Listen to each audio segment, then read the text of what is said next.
محترم ناظرین، السلام علیکم ورحمۃ اللہ وبرکاتہ۔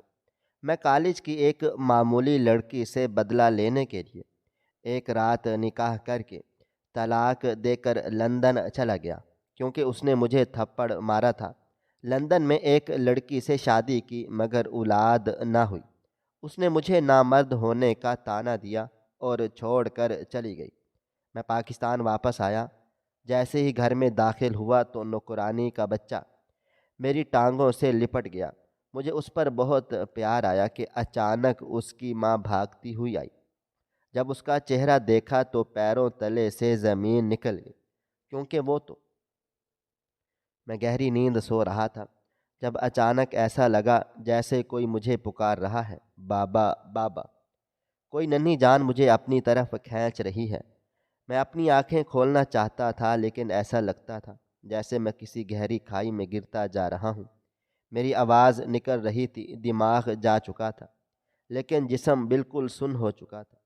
اچانک ہی کسی نے شدت سے میرا سر پکڑ کر جھنجھوڑا تو میری آنکھ بے اختیار کھل گئی تھی۔ میری بیوی انجم مجھ پر جھکی ہوئی تھی۔ میں فوراً ہی ہڑبڑا کر بیٹھ گیا تھا۔ پسینے سے میرا پورا وجود شرابور ہو رہا تھا۔ وہ مجھے دیکھتے ہوئے بولی، کیا ہوا آپ کو سرفراز؟ آپ ٹھیک ہیں؟ میں نے نفی میں سر ہلا دیا اور اس کو دیکھتے ہوئے بولا، مجھے سلیپ پیرالائز ہو گیا تھا۔ میں خود کو اٹھانے کی کوشش کر رہا تھا، لیکن مجھ میں اتنی ہمت نہیں ہو رہی تھی کہ میں بیٹھ جاؤں۔ تم کہاں سے آ گئی ہو؟ تم تو جاب پر گئی تھی نا؟ آج تمہارا آف تو نہیں تھا؟ وہ مجھے دیکھتے ہوئے بولی، ہاں ہاں، آج میں جلدی گھر آ گئی تھی۔ آفس میں میرا دل بہت گھبرا رہا تھا، اور دیکھیں، جب میں گھر میں داخل ہوئی تو آپ کی عجیب عجیب آوازیں کمرے سے آ رہی تھیں۔ وہ میرے سینے سے لگ کر مجھے سنبھالنے کی کوشش کر رہی تھی، جبکہ میں اب کافی بہتر محسوس کر رہا تھا۔ اس نے مجھے پانی پلایا تو میں پورا گلاس ایک ہی گھونٹ میں ختم کر گیا تھا۔ وہ میرے کندھے پر ہاتھ رکھتے ہوئے بولی، اگر طبیعت ٹھیک محسوس نہیں ہو رہی تو ہم ڈاکٹر کے پاس چلیں؟ میں نے سر نفی میں ہلایا تھا اور چپل پہن کر واش روم کی طرف بڑھتے ہوئے بولا، بس شاید نیند کی کمی کی وجہ سے ایسا ہو گیا ہے، ورنہ طبیعت ٹھیک ہے۔ میں شاور لے کر آتا ہوں، ہم باہر کھانا کھانے چلتے ہیں۔ تھوڑی باہر کی آب و ہوا لیں گے تو طبیعت بہتر محسوس ہوگی۔ جبکہ وہ جی بول کر تیار ہونے چلی گئی تھی، شاور کے نیچے کھڑے ہو کر بھی میرے دل و دماغ میں وہی آوازیں گونج رہی تھی، بابا بابا۔ نہ جانے کون تھا جو مجھے اس طرح سے ہر روز پکارتا تھا۔ میں جب بھی سونے کے لیے لیٹتا تھا، میرے خواب میں ایک بچہ آتا تھا اور ایسا لگتا تھا کہ جیسے وہ مجھے تڑپ تڑپ کر پکار رہا ہے۔ تھوڑی دیر کے بعد میں باہر آیا تو میری بیوی آئینے کے سامنے بیٹھی میک اپ کر رہی تھی۔ میں بھی کپڑے وغیرہ تبدیل کر کے تیار ہو چکا تھا۔ میں آئینے میں کھڑا اپنے بال سنوار رہا تھا جب وہ مجھے دیکھتے ہوئے بولی، سرفراز، میں سوچ رہی تھی ہم حویلی چلیں۔ 5 سال ہو گئے ہیں پاکستان سے ہمیں لندن آئے ہوئے۔ پتہ نہیں سب کیسا ہوگا۔ پیچھے آپ کی امی بھی کتنی دفعہ یہاں آ چکی ہیں اور ہر دفعہ شکایت کر کے جاتی ہیں کہ آپ لوگ یہاں آ کر اپنے ملک کو ہی بھول چکے ہیں۔ شاید آپ کے گھر والے آپ کو یاد کر رہے ہیں، اس لیے آپ کی طبیعت ایسی ہو رہی ہے۔ میری امی بھی کئی بار مجھے بول چکی ہیں کہ پاکستان لوٹ آؤ، کچھ دن کے لیے ہی ہم گھومنے چل لیتے ہیں۔ اپنی بیوی کی بات سن کر میں نے سر ہاں میں ہلایا تھا اور اس کو دیکھتے ہوئے بولا، تم بالکل ٹھیک بول رہی ہو، ہم لوگ چل لیتے ہیں۔ پتہ نہیں کیوں میری طبیعت بھی کچھ ٹھیک نہیں رہتی۔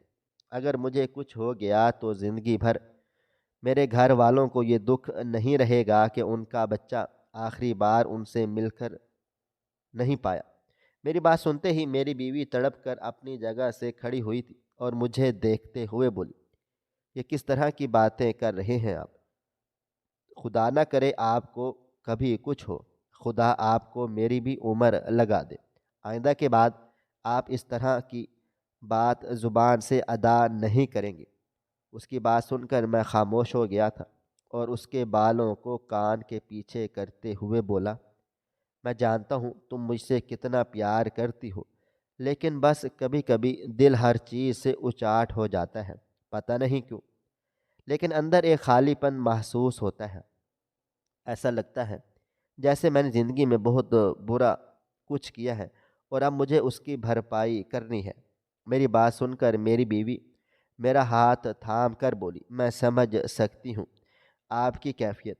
ہم 3 سال سے بچے کے لیے ٹرائی کر رہے ہیں، لیکن ابھی تک ہماری گود ہری نہیں ہوئی۔ ایک باپ کے لیے اولاد کا ہونا بہت ضروری ہوتا ہے۔ شادی کو پورے 5 سال ہو گئے ہیں، لیکن ہم نے ابھی تک اس خوشی کو محسوس ہی نہیں کیا، مگر مجھے امید ہے میں جلد ماں بن جاؤں گی اور آپ کی یہ تمام پریشانیاں دور ہو جائیں گی۔ اس کی بات سن کر میں نے فوراً سے اس کو گلے لگا لیا تھا اور اس کا کندھا تھپ تھپاتے ہوئے بولا، ارے تم اداس کیوں ہو رہی ہو؟ میرے کہنے کا مطلب یہ نہیں تھا۔ میں صرف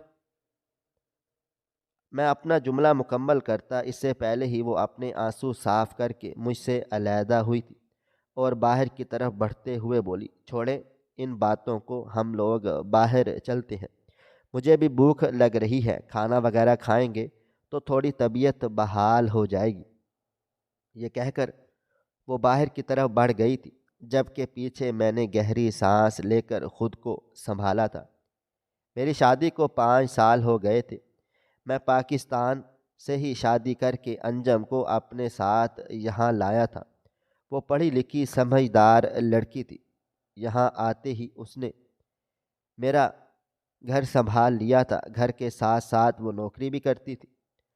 میں نے کئی بار اس کو منع کیا، تم نوکری نہیں کیا کرو، تم آرام کرو، لیکن اس کا کہنا تھا کہ لندن جیسی جگہ پر انسان نوکری کر کے ہی اپنا گزارا کر سکتا ہے۔ حالانکہ میں جدی پشتی رئیس تھا، بیٹھ کر کھاتا تب بھی مجھے کوئی فرق نہیں پڑتا تھا، لیکن ہم دونوں میاں بیوی ہی محنت کش تھے۔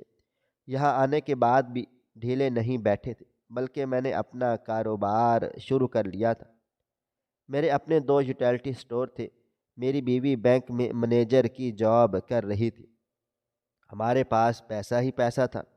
پاکستان میں میری اپنی زمینیں تھیں، گاڑیاں تھیں، لیکن صرف ایک خوشی نہیں تھی، اور وہ خوشی ہر چیز پر غالب آ چکی تھی، اولاد کی خوشی۔ میں نے اور میری بیوی نے اپنا چیک اپ کروا لیا تھا، لیکن ڈاکٹر صاحب کا کہنا تھا کہ آپ دونوں بالکل تندرست ہیں، بس اللہ تعالیٰ کی طرف سے دیر ہے۔ کچھ ڈاکٹرز نے ہمیں بچہ اڈاپٹ کرنے کا مشورہ بھی دیا تھا، مگر میں نے منع کر دیا تھا، کیونکہ اگر پاکستان میں یہ بات کسی کو پتہ چل جاتی تو بہت بڑا ہنگامہ کھڑا ہو سکتا تھا۔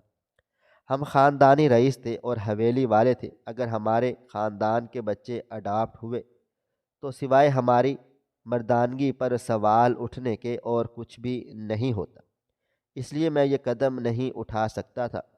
حالانکہ میری بیوی نے کئی بار مجھ سے کہا کہ ہم بچہ اڈاپٹ کر کے پاکستان میں یہ شو کروا دیتے ہیں کہ یہ بچہ ہمارا ہے، مگر میں راضی نہیں ہوا تھا۔ میرا دل ان چیزوں کے لیے رضامند نہیں تھا۔ کہیں نہ کہیں اندر میرے دل میں خواہش تھی کہ میرا اپنا خون اس دنیا میں آئے، مگر کہتے ہیں نا، جو اللہ کو منظور ہو اس کے سامنے ہر انسان بے بس ہوتا ہے۔ میں ریڈی ہو کر باہر آیا تو وہ پارکنگ تک پہنچ گئی تھی۔ میں لفٹ کے ذریعے پارکنگ میں پہنچا تو میری نگاہ اچانک سامنے کی طرف گئی سی۔ میری بیوی کسی خاتون کے ساتھ کھڑی ہوئی تھی اور باقاعدہ طور پر رو رہی تھی۔ میں پریشان سا ہو کر اس کی طرف بڑھا تھا۔ میں کچھ کہتا اس سے پہلے ہی اس نے جلدی سے اپنے آنسو وغیرہ صاف کیے تھے، جبکہ وہ خاتون بھی مجھے ہیلو بول کر چلی گئی تھی۔ میں اپنی بیوی کی طرف متوجہ ہوا تھا اور اس کو دیکھتے ہوئے بولا، کیا ہوا ہے؟ تم رو کیوں رہی ہو؟ جبکہ وہ سر نفی میں ہلاتے ہوئے بولی، آپ کل پاکستان کے ٹکٹ کروائیں، ہم پاکستان لوٹ رہے ہیں، مجھے یہاں نہیں رہنا، میری طبیعت ٹھیک نہیں ہے۔ اس کی بات سن کر میں فوراً سے بولا، ہم ڈاکٹر کے پاس چلیں، کیا ہوا ہے تمہیں؟ جبکہ وہ بولی، میں نے جتنا آپ سے بولا ہے آپ کریں، ہم یہاں نہیں ٹھہریں گے، مجھے پاکستان جانا ہے۔ یہ کہہ کر وہ گاڑی میں واپس بیٹھ گئی تھی، جبکہ میں پریشان سا ڈرائیونگ سیٹ پر بیٹھ گیا تھا۔ اس نے اپنا چہرہ کھڑکی کی طرف موڑ لیا تھا۔ مجھے اب شدت سے اپنے لفظوں پر احساس ندامت ہو رہا تھا کہ میں نے اپنی بیوی کو اولاد کے لیے بولا ہی کیوں۔ بلا وجہ وہ اداس ہو گئی، لیکن معاملات کچھ اور تھا۔ چند لمحے کے بعد وہ مجھے دیکھتے ہوئے بولی، ہم وہاں جا کر سب کو سچ بتا دیں گے۔ میں نے حیرت سے اس کی طرف دیکھا تھا۔ میں کچھ کہتا اس سے پہلے ہی وہ مزید بولی، اب مزید جھوٹ چھپانا صرف اور صرف اپنے لیے بربادی اور نقصان ہے۔ اگر ہم سب کو سچ بتا دیں گے تو میرے لیے اور آپ کے لیے آسانی ہو جائے گی۔ ہم بہت ہی آرام سے بچہ اڈاپٹ کر سکتے ہیں اور اپنی نئی زندگی کی شروعات کر سکتے ہیں۔ ویسے بھی ہم نے کون سا ہمیشہ ہمیشہ کے لیے پاکستان جائیں گے، بس کچھ عرصہ وہاں رہیں گے اور ان لوگوں کا دل جیتیں گے اور یہ بات اپنی کہہ کر واپس آ جائیں گے۔ یہاں پر ہزاروں بچے ہمیں اڈاپشن کے لیے مل سکتے ہیں۔ میں اپنی بیوی کی بات سن کر بولا، کون سے سچ کی بات کہہ رہی ہو تم؟ کیا بتانا ہے پاکستان جا کر؟ اگر ہم بچہ اڈاپٹ کر رہے ہیں تو یہ بات ہم فون پر بھی کر سکتے ہیں۔ پاکستان جانا ضروری کیوں ہے؟ میری بات سن کر وہ چند لمحے مجھے خاموشی سے دیکھتی رہی تھی اور پھر مجھ سے نظریں چرا کر بولی، میں ابھی آپ کو کچھ نہیں بتا سکتی، مجھے پاکستان جانا ہے، بس میں نے کہہ دیا اور اب میں اپنی بات کو دوبارہ نہیں دہراؤں گی، یہ میرا آخری فیصلہ ہے۔ اس کی بات سن کر نہ جانے کیوں مجھے گڑبڑ کا احساس ہوا تھا۔ اپنا ہاتھ بڑھا کر اس کا ہاتھ تھامتے ہوئے بولا، دیکھو انجم، اگر تمہارے دل و دماغ میں کوئی بات چل رہی ہے تو مجھ سے شیئر کرو، ہم دونوں مل کر اس مسئلے کا حل نکال لیں گے۔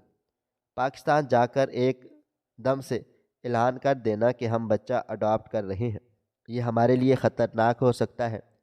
خاندان کی زمینیں جائیداد سے مجھے آگ کیا جا سکتا ہے، دوسری شادی کے لیے مجھ پر زور دیا جا سکتا ہے۔ تو میرے گھر کی روایات کو ابھی نہیں جانتی۔ جبکہ میری بات سن کر میری بیوی بولی، میں آپ سے جتنا بول رہی ہوں آپ اتنا کریں، میں آپ کی بیوی ہوں، آپ کی لائف پارٹنر ہوں، ہم دونوں کو آگے زندگی ایک ساتھ بسر کرنی ہے۔ اگر ہم دونوں ہی ایک فیصلے پر متفق نہیں ہوں گے تو ہمارے آگے زندگی کیسے چل پائے گی؟ وہ کافی غصے میں آ گئی تھی، چہرہ یکدم لال سرخ ہو گیا تھا۔ اچانک ہی اس کے چہرے پر مجھے ایک چہرے کی شبیہ محسوس ہوئی تھی۔ میں نے فوراً ہی اپنا سر جھٹکا تھا، یہ اچانک میرے دل و دماغ میں کیسا خیال آیا تھا؟ میں نے فوراً اپنا آپ سنبھالا تھا اور سیدھا ریسٹورنٹ کی طرف روانہ ہو گیا تھا۔ اس چہرے کو میں یاد بھی نہیں کرنا چاہتا تھا۔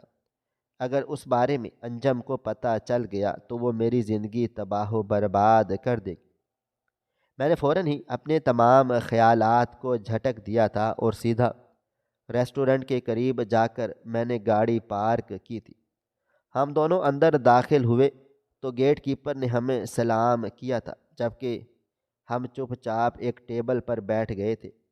تھوڑی دیر کے بعد ہی ویٹر مینیو لے کر آ گیا تھا۔ میں نے بھر پیٹ مینیو کا آرڈر کر دیا تھا، جبکہ انجم کافی گمسم سی ہو گئی تھی۔ مجھے سمجھ نہیں آ رہا تھا کہ اسے اچانک ہوا کیا ہے اور وہ اس عورت کے سامنے رو کیوں رہی تھی۔ ایک دفعہ دل کیا کہ میں اس سے پوچھ لوں، مگر میں خاموش رہا تھا۔ لندن آ کر میں نے کچھ چیزیں سیکھی تھی۔ ایک دوسرے کی زندگی میں زیادہ دخل دینا ایک دوسرے کی پرائیویسی کو ڈسٹرب کرنے کے برابر ہوتا ہے۔ بے شک ہم دونوں میاں بیوی ہیں، لیکن کچھ حدود ہمیشہ انسانوں میں قائم رہنی چاہیے۔ ہر انسان کا پرسنل سپیس ہوتا ہے، اگر ہم اس کی زندگی میں دخل دیں گے تو وہ بھی ہم سے اکتا جائے گا۔ اس لیے میں نے اس عورت کی بات کو مکمل طور پر نظر انداز کر دیا تھا اور اپنا ہاتھ بڑھا کر انجم کا ہاتھ تھام لیا تھا۔ وہ مجھے ہی دیکھ رہی تھی اور میں اس کی روئی روئی آنکھوں میں دیکھتے ہوئے بولا، انجم تم پریشان نہ ہو، دیکھو اولاد ہونا یا نہ ہونا اس میں تمہارا یا میرا ہاتھ نہیں ہے، یہ تو اللہ تعالیٰ کی طرف سے ہوتا ہے، اور ہم پاکستانی ہیں، ان چیزوں کو سمجھتے ہیں۔ یہ لندن کے ڈاکٹر تو پاگل ہیں، انہیں کچھ خبر نہیں۔ اب ہم کل یا پرسوں پاکستان جا رہے ہیں، تو میں وہاں کے تمہیں کسی اسپیشلسٹ کو دکھاؤں گا، یا پھر امی کے ساتھ تمہیں کسی پیر بابا کے پاس چلی جانا۔ میں جانتا ہوں کہ لندن جیسی جگہ پر بیٹھ کر ایک عجیب بات کر رہا ہوں، لیکن دیکھو کچھ لوگوں کا اس پر پختہ یقین ہوتا ہے، اور اس پختہ یقین سے ہی کافی عورتیں حاملہ ہو جاتی ہیں۔ میری بات سن کر اس نے کوئی جواب نہیں دیا تھا، وہ بس سر جھکائے دھیمی آواز میں بولی تھی، مجھے وہاں جا کر سچ بتانا ہے، میں مزید سچ کو نہیں چھپا سکتی، مجھ میں اتنی ہمت نہیں ہے۔ یہ کہتے ہی اس نے مجھ سے اپنا ہاتھ چھڑا لیا تھا، اور اس کی بات سن کر میں حیران ہو گیا تھا کہ اچانک سے اس کو ہوا کیا ہے۔ طبیعت میری خراب ہوئی ہے، تکلیف میں مبتلا ہوں، پھر یہ اس طرح سے برتاؤ کیوں کر رہی ہے؟ کچھ تو گڑبڑ ضرور تھی۔ میں اس کو دیکھتے ہوئے اب کافی سخت لہجے میں بولا تھا، مجھے تمہارا رویہ کچھ عجیب ہی لگ رہا ہے، تمہیں ہوا کیا ہے؟ میری بات سن کر اس نے ایک نظر مجھ پر ڈالی تھی اور دھیمی آواز میں بولی، اگر شوہر مرنے کی بات کرے تو ایک عورت کی حالت ایسی ہی ہوتی ہے۔ اگر اب بھی میں خاموش رہی تو واقعی دن دور نہیں جب مجھ پر بیوہ کا ٹیگ لگا دیا جائے گا، اور میں ایسا نہیں چاہتی۔ میں اپنی ساری زندگی آپ کے ساتھ گزارنا چاہتی ہوں، اور اس چیز کے لیے مجھے تھوڑی ہمت کرنی ہے، اور سب کچھ ٹھیک ٹھاک ہو جائے گا۔ اس کی بات سن کر مجھے اب شدید جھٹکا لگا تھا۔ وہ اولاد کی وجہ سے اتنی زیادہ پریشان نہیں تھی، بلکہ میرے ایک جملے نے اسے اتنا زیادہ پریشان کر دیا تھا۔ میں اس کو دیکھتے ہوئے بولا، ارے بے وقوف، میں نے تو بس ایسے ہی کہہ دیا تھا۔ دل بھاری محسوس ہو رہا تھا، شاید اپنوں کی یاد آ رہی ہے۔ ہم لوگ پاکستان جائیں گے، ان لوگوں کے ساتھ اٹھیں گے، بیٹھیں گے، باتیں کریں گے تو اچھا محسوس ہوگا، اور میں نے تمہارے دل کو اداس کرنے کے لیے وہ بات نہیں کہی تھی، بس اچانک سے منہ سے نکل گئی تھی۔ میں معذرت چاہتا ہوں، میں تم سے بہت پیار کرتا ہوں انجم، تمہاری ذرا سی تکلیف میرے دل کو تڑپا دیتی ہے، پلیز اسی طرح اداس مت ہو، نارمل ہو جاؤ اور اس جگہ کو محسوس کرو۔ میری بات سن کر وہ ہلکا سا مسکرائی تھی اور میرا ہاتھ تھپ تھپا کر بولی، میں کہہ رہی ہوں نا، میں پاکستان جا کر آپ کو سب خوشیاں دوں گی، آپ کی ہر پریشانی کو دور کر دوں گی، آپ کے دل کے بھاری پن کو ختم کر دوں گی، آپ کو ایک ایسی دنیا میں پہنچا دوں گی جہاں پر صرف اور صرف امن ہوگا اور خوشیاں ہوں گی۔ آپ بس پاکستان کی ٹکٹس کروائیں اور وہاں گھر والوں کو نہیں بتانا، ہم انہیں سرپرائز دیں گے۔ اس کی بات سن کر میں ہلکا سا مسکرا دیا تھا اور دوبارہ ویٹر کو جلد مینیو لانے کا آرڈر دے دیا تھا۔ تقریباً کوئی تھوڑی دیر کے بعد ہی ہمارا کھانا سرو کر دیا گیا تھا۔ جیسے جیسے کھانا پیٹ میں جا رہا تھا، انجم کا موڈ بھی بحال ہوتا جا رہا تھا۔ میں نے دل ہی دل میں شکر ادا کیا تھا کہ کچھ نہ صحیح مگر تھوڑا بہت ہی اس کا موڈ بہتر ہو گیا تھا۔ تقریباً 1.5 گھنٹہ ہم وہیں رہے تھے، اور پھر وہاں سے ہم پارک چلے گئے تھے۔ تھوڑی دیر واک کر کے اب طبیعت کافی بہتر محسوس ہو رہی تھی۔ انجم چھوٹے چھوٹے بچوں کو بہت حسرت سے دیکھے جا رہی تھی۔ میرا ارادہ اس کی تکلیف کو اجاگر کرنے کا نہیں تھا، مگر انجانے میں ہی میں اس کو تکلیف پہنچا بیٹھا تھا۔ تھوڑی دیر کے بعد ہی ہم گھر کے لیے روانہ ہو گئے تھے۔ گھر پہنچ کر میں نے پاکستان کی فلائٹس بک کر لی تھی، لیکن 1 ہفتے کے بعد ہمیں فلائٹ کی ٹکٹ ملی تھی۔ اس 1 ہفتے کے درمیان مجھے اور اسے بہت کام کرنے تھے۔ اسے کچھ دن کے لیے چھٹی کی درخواست کرنی تھی، اور مجھے اپنا کام مینیجر اور ورکرز وغیرہ کو سمجھانا تھا۔ وقت دھیرے دھیرے گزرتا چلا جا رہا تھا۔ 1 ہفتے کے بعد ہم سامان لیے پاکستان کے لیے روانہ ہو گئے تھے۔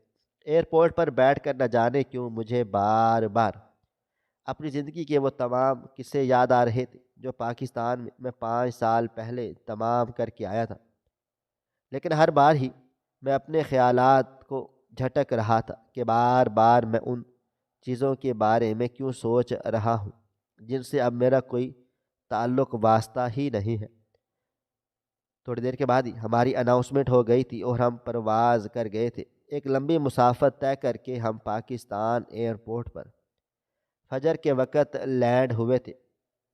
پاکستان کی سرزمین پر قدم رکھ کر نہ جانے کیوں مجھے اندر تک سکون محسوس ہوا تھا، لیکن اچانک ہی دل میں ایک عجیب تڑپ پیدا ہوئی تھی کہ مجھے فوراً سے حویلی پہنچنا ہے۔ کوئی ہے ایسا جو مجھے یاد کر رہا ہے، کوئی ہے جو مجھے پکار رہا ہے۔ فلائٹ کے دوران بھی میں نے کئی بار اپنی آنکھیں بند کرنے کی کوشش کی تھی، لیکن ہر بار میری آنکھوں میں صرف ایک ہی آواز گونج رہی تھی، بابا بابا۔ ایسا کیوں ہوتا تھا میں خود سمجھ نہیں پاتا تھا۔ باہر آ کر میں نے ٹیکسی بک کر لی تھی اور سیدھا حویلی کے لیے روانہ ہو گیا تھا۔ ہمیں ایئرپورٹ سے حویلی تک پہنچنے تک 1.5 گھنٹے کا وقفہ لگا۔ 1.5 گھنٹے کے بعد میری گاڑی حویلی کے دروازے پر رک گئی تھی۔ کرایہ وغیرہ ادا کر کے میں اور میری بیوی سامان لیے دروازے کے قریب آ گئے تھے تو چوکیدار مجھے دیکھ کر دنگ رہ گیا تھا۔ اس کی حالت ایسی ہو گئی تھی جیسے کاٹوں تو بدن میں لہو نہیں۔ خوشی کے مارے وہ مجھے گلے لگا چکا تھا۔ سرفراز صاحب، آپ UK سے آ گئے؟ چھوٹے صاحب آئے ہیں، اس نے اندر جاتے ہی شور مچانا شروع کر دیا تھا، جبکہ میں اپنی بیوی کو اندر لیے کی طرف بڑھا تھا۔ میری بیوی کے چہرے پر بھی مسکراہٹ تھی۔ ایسی محبت، ایسے جذبے سے ہم 5 سالوں تک محروم رہے تھے، اب وہی سب کچھ ہمیں دوبارہ نصیب ہونے والا تھا۔ میں دروازہ عبور کر کے جیسے ہی ہم مرکزی دروازے کے پاس جا پہنچے تھے، اچانک ہی مجھے کسی نے بلند آواز میں پکارا تھا، بابا، میرے بابا۔ یہ ایک ننھی جان کی آواز تھی۔ میں اور میری بیوی بے اختیار پلٹے تھے جب ایک گول مٹول خوبصورت سا بچہ میری ٹانگوں کے ساتھ آ کر لپٹ گیا تھا اور خوشی سے چہکنے لگا تھا۔ میرے بابا آ گئے، میرے بابا آ گئے۔ مجھے گودی میں اٹھائیں۔ وہ اپنے ننھے ننھے ہاتھ میری طرف بڑھاتے ہوئے بہت ہی معصومیت سے بول رہا تھا، میں 5 سال سے بے اولاد تھا۔ ایک چھوٹے بچے کو دیکھ کر میرا دل اچانک ہی للچانے لگا تھا، اور جس انداز میں وہ مجھے باپ کہہ کر پکار رہا تھا، میرا دل بھر آیا تھا۔ میں بنا کچھ بھی کہے اسے گود میں اٹھا چکا تھا۔ میری بیوی اچانک ہی 2 قدم پیچھے ہو گئی تھی، لیکن میرا دھیان اس معصوم سے بچے پر تھا۔ اپنی بیوی کی طرف تو میں نے دیکھا ہی نہیں تھا۔ اس کے گال پر پیار کر کے میں نے بے اختیار بولا، تمہارا نام کیا ہے اور تم کون ہو؟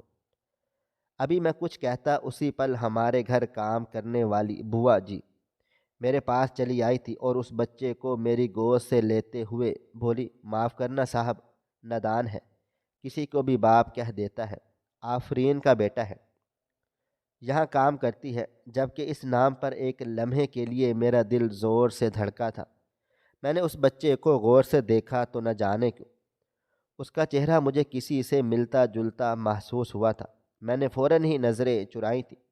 میرے آنے کی خبر پورے گھر میں پھیل چکی تھی، سبھی مرکزی دروازے کی طرف آ رہے تھے۔ میں نے فوراً ہی دھیان اس بچے سے ہٹا کر اپنی بیوی پر مرکوز کیا تھا، جو ایک طرف کھڑی نم آنکھوں سے اس بچے کو دیکھ رہی تھی۔ بوا جی اس بچے کو واپس سرونٹ کوارٹر لے کر چلی گئی تھی۔ میں کچھ کہتا یا اپنی بیوی کی طرف بڑھتا جب میری ماں نے مجھے اچانک ہی گلے سے لگا لیا تھا۔ میں سب بھول کر اب اپنی فیملی میں مگن ہو چکا تھا۔ میرے بابا، امی، میرے بھائی، دادا سب مجھے دیکھ کر بہت زیادہ خوش ہو رہے تھے، لیکن انجم کی کیفیت کافی عجیب ہو گئی تھی۔ اس نے صرف اور صرف سب سے ہاتھ ملایا تھا۔ میری امی، بھابھی وغیرہ نے اسے گلے لگانے کی کوشش کی تھی، لیکن وہ خود ہی پیچھے ہٹ گئی تھی۔ اس کا یہ انداز مجھے کافی برا محسوس ہوا تھا، لیکن میں کچھ بولا نہیں تھا۔ شاید سفر کی تھکن تھی، اس لیے وہ ایسے برتاؤ کر رہی تھی۔ ہمیں وہ لوگ ڈرائیونگ روم میں لے آئے تھے۔ حویلی کا نقشہ بالکل پہلے کے جیسا ہی تھا، لیکن ہاں، فرنیچر میں کافی تبدیلی آ گئی تھی۔ میری امی مجھے دیکھتے ہوئے بولی، مجھے یقین نہیں آ رہا میرا لاڈلا واپس آ گیا ہے۔ پورے 5 سال کے بعد تم نے ایک دفعہ مجھے بتایا بھی نہیں۔ میں تمہیں ایئرپورٹ پر لینے کے لیے آتی، ہم تمہارا شاندار استقبال کرتے۔ کتنی غلط بات ہے تمہاری۔ جبکہ میں مسکرا کر بولا، کوئی بات نہیں ہے امی، آپ سے ملنے کے لیے آپ کو اطلاع دینا ضروری تھا، اور اگر اطلاع دے کر آتا تو کیا آپ کے چہرے پر یہ خوشی دیکھ پاتا؟ آپ کو سرپرائز دینا تھا، اس لیے اچانک چل آیا۔ جبکہ میری امی انجم کو دیکھتے ہوئے بولی، بہت اچھا کیا، تم بہو کو بھی ساتھ لے آئے ہو۔ اب ایک کام کرو، تم دونوں تھوڑا آرام کر لو، کپڑے وغیرہ تبدیل کر لو، بہو کافی تھکی تھکی لگ رہی ہے۔ امی اس کی لال آنکھوں پر چوٹ کرتے ہوئے دیکھا تھا۔ جبکہ میں نے بھی انجم کو تن سے دیکھا تو فلائٹ کے اندر وہ کافی خوش تھی، گھر والوں سے ملاقات کے لیے پاکستان جانے کے لیے۔ مگر اب اس کے چہرے کی خوشی کہیں کھوسی گئی تھی۔ حویلی کے بڑے دروازے پر اس کا چہرہ کھلا ہوا تھا۔ شاید اس بچے کا بابا کہنا اس کو عجیب تکلیف سے دوچار کر گیا تھا۔ میری امی کا کہنا ہی تھا کہ وہ اچانک اپنی جگہ سے کھڑی ہو گئی تھی اور مجھے دیکھتے ہوئے بولی، ہاں ہاں، مجھے تھوڑی دیر آرام کرنا ہے، مجھے طبیعت ٹھیک نہیں لگ رہی۔ آرام کروں گی تو طبیعت بحال ہو جائے گی، آپ مجھے کمرے میں لے چلیں۔ یہ کہہ کر وہ آگے کی طرف بڑھ گئی تھی، جبکہ میں سب کو اشارہ کر کے اس کے ساتھ ہی کمرے کی طرف گیا تھا۔ ہم دونوں جیسے ہی میرے کمرے میں داخل ہوئے، میں اس کا ہاتھ تھام کر بولا، کیا ہوا انجم؟ تم اتنی خاموش کیوں ہو گئی ہو؟ جبکہ وہ سر نفی میں ہلا کر خاموشی سے جا کر بیڈ پر بیٹھ گئی تھی۔ اس کا اتنا روکھا ہوا انداز میں میری سمجھ سے باہر تھا۔ میرا کمرہ آج بھی 5 سال پہلے کی طرح ہی صاف ستھرا تھا۔ میری امی ہر ہفتے میرے کمرے کی صفائی کرواتی تھی، ان کی بدولت ہی آج یہ کمرہ رہنے کے لائق تھا۔ میں بھی خاموشی سے فریش ہونے کے لیے واش روم چلا گیا تھا۔ باہر آیا تو انجم کہیں پر بھی نہیں تھی۔ میں تھوڑا حیران ہوا تھا کہ اچانک سے یہ لڑکی کہاں غائب ہو گئی۔ ارادہ نیچے جا کر اس کا پتہ کرنے کا تھا، کیونکہ فلائٹ کے بعد اکثر اس کی طبیعت ڈاؤن ہو جاتی تھی۔ اگر وہ نیند پوری نہ کرے تو سر میں بہت زیادہ درد ہوتا تھا۔ ابھی میں دروازے کی طرف بڑھتا جب کمرے کا دروازہ کھلا تھا اور انجم داخل ہوئی تھی، اور اس کی گود میں وہی گول مٹول بچہ تھا جو مجھے دروازے پر بابا کہہ کر پکار رہا تھا۔ میں کچھ کہتا اس سے پہلے ہی وہ بچہ میری گود میں ڈالتے ہوئے بولی، کتنا خوبصورت ہے نا، یہ آپ سے کتنا ملتا جلتا ہے۔ جبکہ میں نے اس بچے کو غور سے دیکھا تھا، یہ بات حقیقت تھی، اس کا چہرہ مجھ سے میں بھی ملتا تھا۔ ایک اور شخص تھا جس کا ذکر کرنا میں بہت بڑا گناہ سمجھتا تھا۔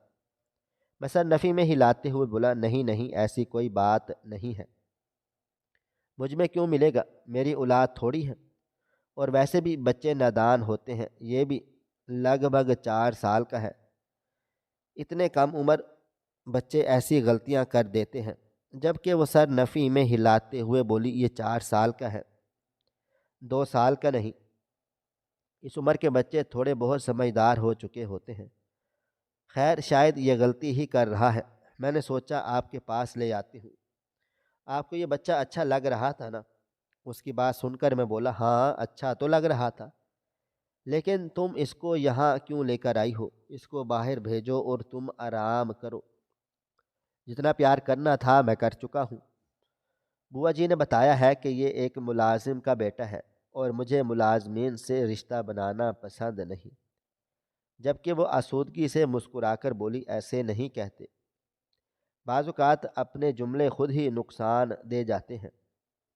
یہ کہہ کر اس بچے کو لے کر وہ باہر چلی گئی تھی۔ میں نے اس کی پشت کو حیران نگاہوں سے دیکھا تھا، یہ بات وہ کیوں کہہ رہی ہے؟ انجم بہت ہی پیچیدہ لڑکی تھی، کبھی اس کی باتیں بہت زیادہ خوش کر دیتی، کبھی اس کی باتیں بہت زیادہ اداس کر دیتی تھی، اور کبھی کبھی اس کی باتیں انسان کو الجھا دیتی تھی۔ اور ابھی وہ مجھے الجھن میں ہی چھوڑ کر چلی گئی تھی۔ تقریباً 10 منٹ کے بعد وہ واپس آئی تھی اور بنا کچھ بھی کہے واش روم چلی گئی تھی۔ تھوڑی دیر کے بعد وہ فریش ہو کر آئی اور بنا کچھ بھی کہے آرام کے لیے لیٹ گئی۔ میں نے بھی اس کو پریشان نہیں کیا تھا، اور آنکھیں بند کر کے گہری نیند سو گیا تھا۔ وقت دھیرے دھیرے گزرتا چلا جا رہا تھا۔ میری آنکھ رات کے وقت کھلی تھی، لیکن آج مجھے بہت ہی پرسکون نیند آئی تھی۔ ایک دفعہ بھی میرے خواب میں اس بچے کی آواز نہیں گونجی تھی، اور نہ ہی مجھے سلیپ پیرالائز ہوا تھا۔ بس میں سکون سے سویا تھا اور سکون سے ہی جاگ گیا تھا۔ میں اٹھ کر بیٹھا تو کمرہ مکمل خالی تھا۔ یقیناً انجم نیچے چلی گئی ہوگی۔ میں فریش ہو کر نیچے پہنچا تو گھر میں کھانے کی تیاری ہی ہو رہی تھی۔ پورے گھر میں اشتہا انگیز خوشبو رقص کر رہی تھی۔ میں خاموشی سے جا کر اپنے بابا کے برابر میں بیٹھ گیا۔ میں کچھ کہتا اس سے پہلے ہی میری اماں کچن سے باہر آئی اور مجھے پیار کرتے ہوئے بولی، تمہاری بیوی نیچے نہیں آئی؟ ان کی بات سن کر میں نے حیران ہو کر ان کو دیکھا تھا اور بے اختیار بولا، کمرے میں تو نہیں ہے۔ میں سمجھا نیچے آئی ہوگی، پھر کہاں گئی ہے؟ مجھے یکدم پریشانی سی ہوئی تھی۔ میں اپنی جگہ سے کھڑا ہو گیا تھا اور امی کو دیکھتے ہوئے بولا، اسے یہاں حویلی کا راستہ بھی ٹھیک طرح سے نہیں پتہ ہے۔ میں اس کو صبح حویلی کا ٹور دینے والا تھا، کہاں گئی ہے؟ وہ جب اچانک کچن سے بوا باہر آئی تھی اور مجھے دیکھتے ہوئے بولی، وہ بیٹا آفرین کے کمرے میں ہے، اس کے بچے کے ساتھ کھیل رہی ہے۔ جبکہ میں اب غصے سے بولا تھا، کون ہے یہ آفرین؟ اپنے بچے کو یہ تربیت دے رہی ہے کہ باہر کے آئے ہوئے کسی بھی مرد کو بابا کہنا ہے؟ جبکہ میری اماں بولی، بہت اچھی لڑکی ہے، اس کا بچہ بھی بہت اچھا اور خوبصورت ہے، مجھے تو بالکل اپنے بچوں کی طرح ہی عزیز ہو گیا ہے۔ جبکہ میں غصے سے بولا، میں نے پہلے بھی آپ کو کئی دفعہ سمجھایا ہے کہ ان غریب لوگوں کو زیادہ منہ نہیں لگایا کریں، مگر آپ میری بات ہی نہیں سمجھ آتی۔ بلا وجہ آپ ان ملازمین کو سر پر چڑھا لیتی ہیں۔ اب اس کا بچہ دیکھیں، مجھے دیکھ کر بابا بابا بول رہا ہے، اور میری بیوی دیوانوں کی طرح اس کے پیچھے چلے جا رہی ہے۔ حد کرتی ہیں آپ۔ امی ایسے لوگوں کو گھر میں ہی کیوں داخل ہونے دیتی ہیں جو بلا وجہ گھر کا نظام خراب کرے؟ یہ کہتے ہی میں باہر کی طرف بڑھا تھا۔ ارادہ اپنی بیوی کو واپس حویلی میں لانے کا تھا اور اس آفرین کا دماغ بھی درست کرنے کا تھا۔ میں سیدھا سرونٹ کوارٹر کی طرف بڑھا تھا، نہ جانے کیوں جیسے جیسے میرے قدم آگے بڑھ رہے تھے مجھے اپنا وجود بھاری محسوس ہو رہا تھا۔ ایک لمحے کے لیے سرونٹ کوارٹر کے دروازے پر پہنچ کر میرا دل کیا کہ میں واپس لوٹ جاتا ہوں، کہیں انجم کو برا نہ لگ جائے۔ جو بھی ہوگا وہ دیکھ لے گی اور میں اس کو سمجھا دوں گا کہ زیادہ ملازمین کو منہ لگانے کی ضرورت نہیں ہے۔ مگر دروازے کے پاس پہنچ کر پلٹنا مجھے اپنی ذات کی توہین لگ رہی تھی۔ اگر میں انجم کے بغیر اب گھر میں جاتا تو بلا وجہ سب میرا مذاق بناتے یا پھر مجھے عجیب نگاہوں سے دیکھتے، اس لیے میں نے اندر جانے میں ہی عافیت جانی تھی۔ میں سرونٹ کوارٹر کی حدود میں داخل ہوا تو لائن سے کافی سارے کمرے بنے ہوئے تھے۔ جب اچانک میری نظر دوسرے کمرے کے دروازے پر گئی تھی جس کے باہر ایک سائیکل رکھی ہوئی تھی، یقیناً یہی کمرہ آفرین کا تھا۔ میں بنا بھی کچھ بھی کہے اس کمرے کی طرف بڑھا تھا اور دروازے پر دستک دے کر اندر داخل ہوا تھا، مگر اگلا لمحہ میری جان نکال چکا تھا۔ سامنے ہی انجم زمین پر بیٹھی تھی اور وہ ملازمہ آفرین تخت پر بیٹھی تھی۔ اس کو دیکھ کر ایسا لگتا تھا جیسے کسی نے میرا کلیجہ نوچ دیا ہو، مجھے حال سے ماضی میں پٹخ دیا ہو۔ کچھ دیر کے لیے میں اپنی جگہ پر بالکل سن ہو گیا تھا۔ یہی حال سامنے موجود لڑکی کا تھا، وہ بھی اپنی جگہ سے کھڑی ہو کر پتھر کی بن چکی تھی۔ جب اچانک انجم گھبرا کر زمین سے کھڑی ہوئی تھی اور بنا کچھ بھی کہے وہاں سے چلی گئی تھی۔ میں کچھ بھی کہتا اس سے پہلے ہی وہ معصوم پھول جو گہری نیند میں اپنی ماں کی چارپائی پر سو رہا تھا، وہ نیند میں بابا بابا بڑبڑایا تھا۔ جب ہم دونوں کا دھیان اس بچے کی طرف گیا، میں کچھ کہتا انجم اچانک میرے پیچھے سے آئی تھی اور میرا بازو تھام کر بولی، کمرے میں چلو، وہاں جا کر بات کریں گے۔ جبکہ میں سر ہاں میں ہلا کر انجم کے ساتھ سرون کوارٹر کی حدود سے نکل کر سیدھا حویلی کے اندر آ گیا تھا۔ کھانے کا انتظام ہو چکا تھا اور ڈائننگ ٹیبل سج گئی تھی۔ امی ہمیں پکار رہی تھی، لیکن میں بنا کچھ بھی کہے سیدھا اپنے کمرے میں چلا گیا تھا۔ جس طرح انجم بات کر رہی تھی، اس سے یہ ظاہر تھا کہ انجم اس لڑکی کے بارے میں بہت کچھ جانتی ہے۔ وہ کوئی معمولی لڑکی نہیں تھی، بلکہ وہ تو میرے ماضی کا ایک بہت بڑا سچ تھی۔ میں کمرے میں داخل ہوا تو انجم صوفے پر بیٹھ کر رونے لگ گئی تھی۔ کچھ دیر کے لیے میری اپنی حالت بھی کچھ ایسی ہی ہو گئی تھی۔ جس گناہ کو یاد کر کے میں ہر روز تڑپتا تھا، جو مجھے ہر روز اذیت میں مبتلا کرتا تھا، وہ گناہ کئی اور نہیں بلکہ میرے اپنے ہی گھر میں موجود تھا۔ میں کچھ سوچ کر انجم کے برابر میں بیٹھ گیا تھا۔ میں کچھ کہتا اس سے پہلے ہی وہ دھاڑے مار مار کر رونے لگ گئی تھی۔ اس کا رونا مجھے عجیب تکلیف سے دوچار کر رہا تھا۔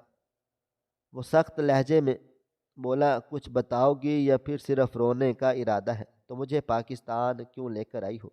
کون سی حقیقت تمہیں میرے ماں باپ کو بتانی ہے؟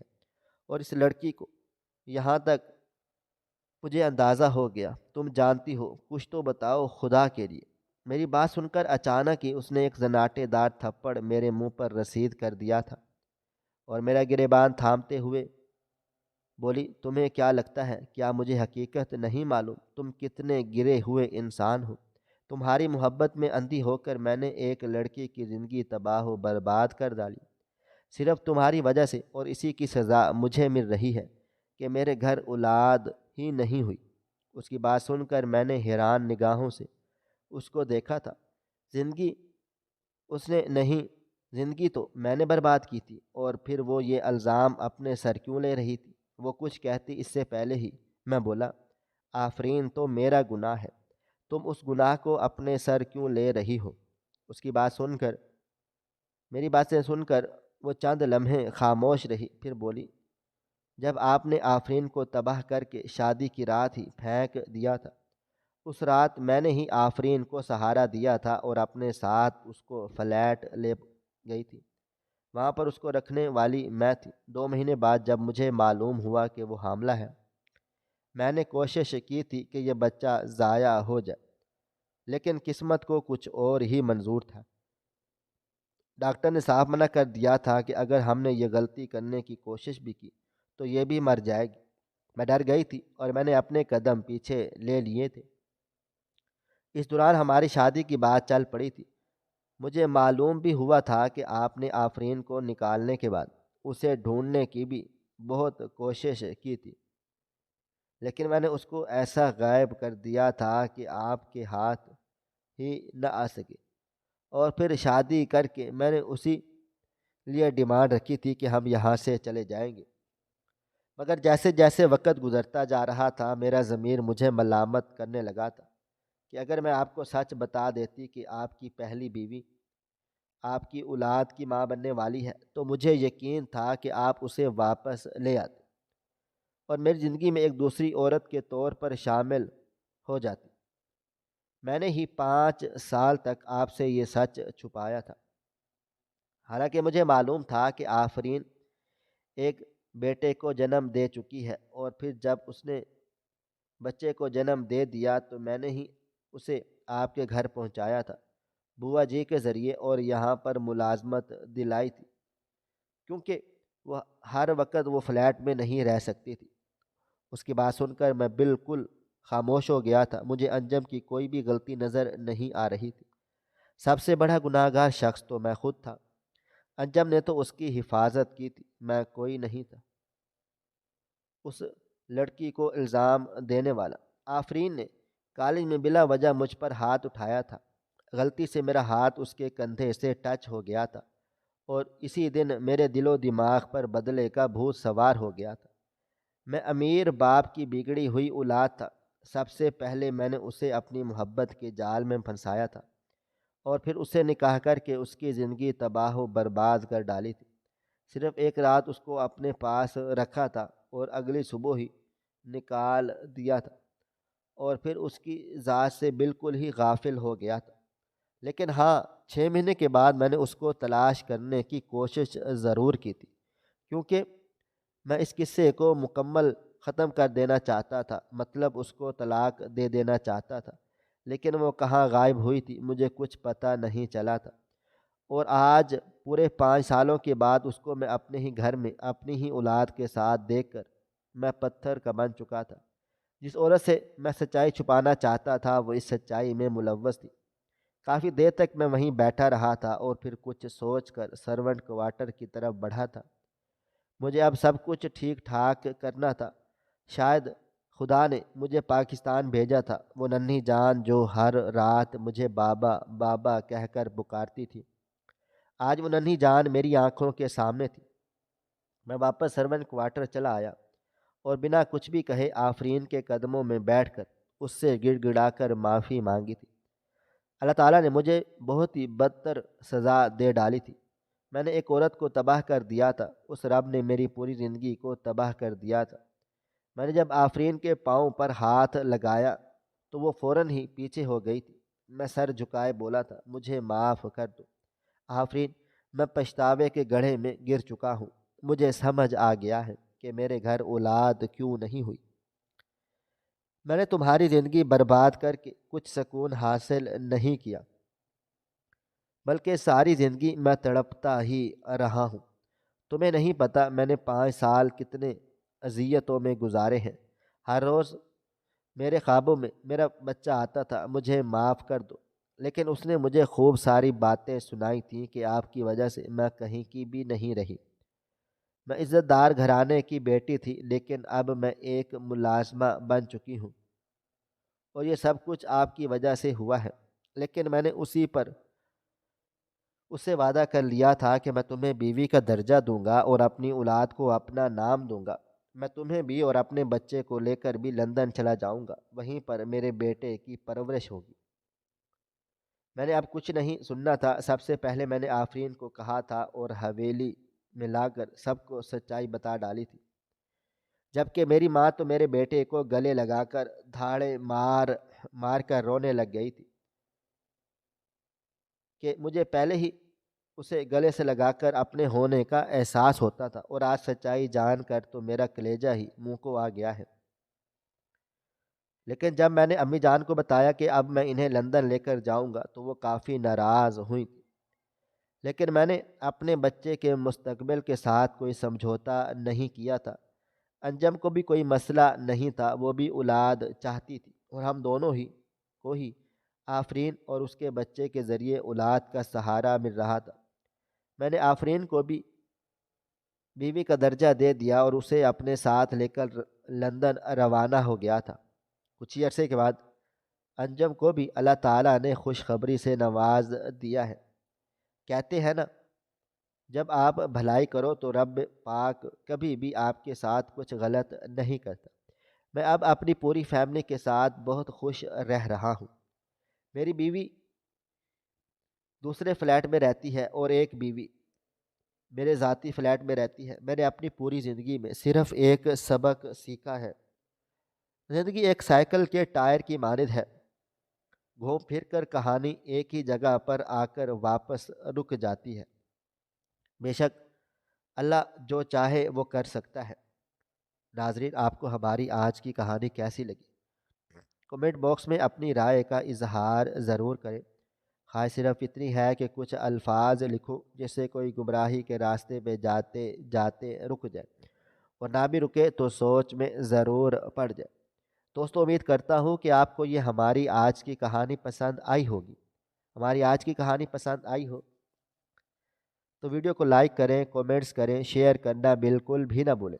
اور ہاں، اگر آپ لوگ اس چینل پر نئے ہیں تو ہمارے چینل ہریرہ انفو کو سبسکرائب ضرور کر لیں اور نوٹیفیکیشن کو ضرور دبا دیں تاکہ آنے والی کہانی سب سے پہلے آپ کو مل سکے۔ ملتے ہیں کل ایک نئی اور دلچسپ کہانی کے ساتھ۔